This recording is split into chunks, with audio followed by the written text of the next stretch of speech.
श्री शिव महापुराण दूसरा खंड पहला अध्याय। ब्रह्मा जी बोले, हे नारद, अब मैं तुमको शिव जी के अनादि चरित्र के विषय में बताता हूँ। जिस प्रकार सती ने दक्ष के घर अवतार लेकर पुनः शिव जी से विवाह किया तथा उन्होंने शिव जी के घर जो कार्य किए उन सब का विस्तार पूर्वक वर्णन करता हूँ। मैंने पहले 10 पुत्र उत्पन्न करके उनको आदेश दिया कि तुम सृष्टि की रचना करो। मेरे वे पुत्र मरीच, अत्रि, अंगिरस, पुलसत्य, पुलह, क्रतु, भृगु, विशिष्ट, नारद तथा दक्ष थे। मैंने इनको मानसी सृष्टि की रीति पर उत्पन्न किया, परंतु जब मैंने नारी स्वरूप परम सुंदरी सरस्वती को उत्पन्न किया तो उसके मनमोहक सुंदर स्वरूप को देखकर मेरा हृदय काम के वशीभूत हो गया।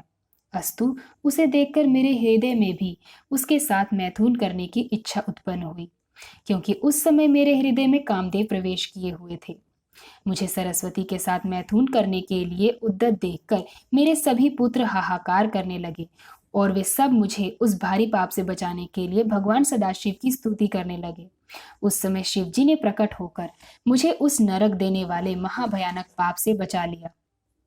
सूत जी बोले, हे ऋषियों, ब्रह्मा के मुख से यह वृतांत सुनकर नारद जी ने कुछ देर तक विचार करने के उपरांत उनसे इस प्रकार कहा, हे पिता, आप संपूर्ण सृष्टि के स्वामी तथा सबको उत्पन्न करने वाले हैं।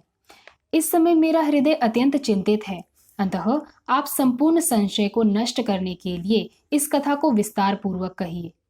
आपका मन इस प्रकार क्यों अधीर हुआ? आपकी सेवा करने वाले मनुष्यों को ब्रह्म ज्ञान की प्राप्ति होती है, अतः आपके द्वारा ऐसा कर्म होना अत्यंत आश्चर्य की बात है। ब्रह्मा जी ने उत्तर दिया, हे नारद, तुम ध्यान देकर सुनो। मैं तुमसे यह मुख्य वृतांत भली भांति समझाकर कहता हूँ। भगवान सदाशिव की माया धन्य एवं अपरंपार है।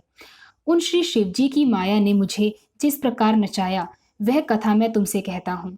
सृष्टि की वृद्धि के हेतु मैंने अपने मुख से एक कन्या को उत्पन्न किया। उसे उत्पन्न कर मेरे हृदय में कुछ अहंकार उपजा। अहंकार प्रत्येक प्राणी को दुख देता है। अस्तु, उस समय शिव जी ने यह लीला दिखाई कि मेरे मुख से एक ऐसी परम सुंदरी स्त्री उत्पन्न हुई जिसे देखने मात्र से संपूर्ण दुख दूर हो जाए। उस स्त्री का नाम संध्या रखा गया। वैसी अपूर्व सुंदरी मनुष्य लोक में तो क्या, देवलोक में भी कोई नहीं थी।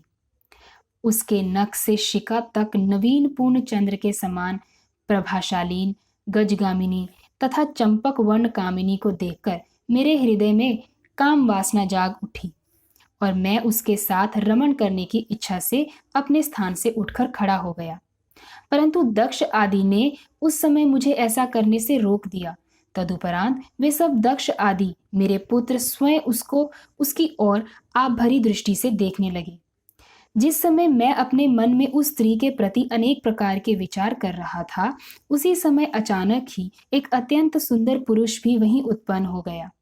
वह मेरे सामने आकर खड़ा हो गया और मुझसे इस प्रकार कहने लगा कि हे पिता, आप मुझे मेरा नाम और काम बता दें।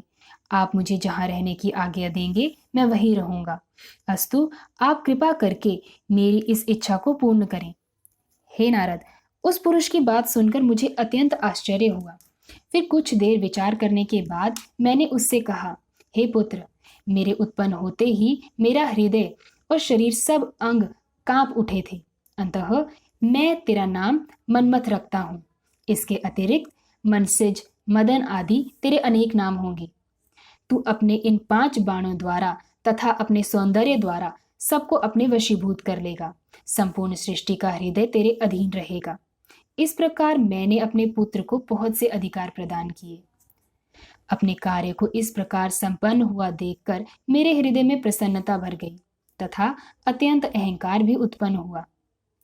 तत्पश्चात सिंहासन पर बैठे हुए अपने सभी पुत्रों को देखकर मुझे बहुत हर्ष हुआ। मैंने उस पुरुष का जो मनमथ नाम रखा था उसे सभी ने बहुत पसंद किया और स्वीकार किया कि कामदेव का पद सबसे बड़ा तथा ऊंचा होगा। इस घटना के उपरांत जबकि हम सब लोग अपने मन में प्रसन्नता का अनुभव कर रहे थे, कामदेव ने अपने उस धनुष को सीधा किया जिसके चढ़ते ही तीनों लोगों की बुद्धि भ्रष्ट हो जाती है। वह धनुष को चढ़ाए हुए मेरे पास आकर खड़ा हो गया और मन में यह विचार करने लगा कि मैंने उसे जो वरदान दिया है उसकी परीक्षा करके देख ली जाए। अस्तु, उसने मेरी पुत्री संध्या को मेरे समीप खड़े हुए देखकर मेरे ही ऊपर अपना मोहन नामक बाण चला दिया। तदुपरांत उसने मेरे अन्य पुत्रों को भी अपने उस बाण द्वारा मूर्छित कर दिया। उस प्रकार हम सब उसके वशीभूत हो गए। जब उसने यह देखा कि संध्या के ऊपर उसके बाण का कोई प्रभाव नहीं पड़ा, तो उसने संध्या के हृदय पर भी ऐसा बाण मारा कि जिसके कारण वह भी कामदेव के वश में होकर चंचल एवं वक्र दृष्टि से सबकी ओर देखने लगी। हम सब लोग बुद्धिभ्रष्ट हो जाने के कारण उसे पकड़ने की इच्छा करने लगे, क्योंकि काम के वशीभूत हो जाने के कारण हमें किसी प्रकार के कुकर्म तथा पाप का विचार नहीं रहा था। ऐसी ही कथाओं को सुनने के लिए श्री शिव महापुराण चैनल को सब्सक्राइब करें और वीडियोस को लाइक और शेयर करें। धन्यवाद।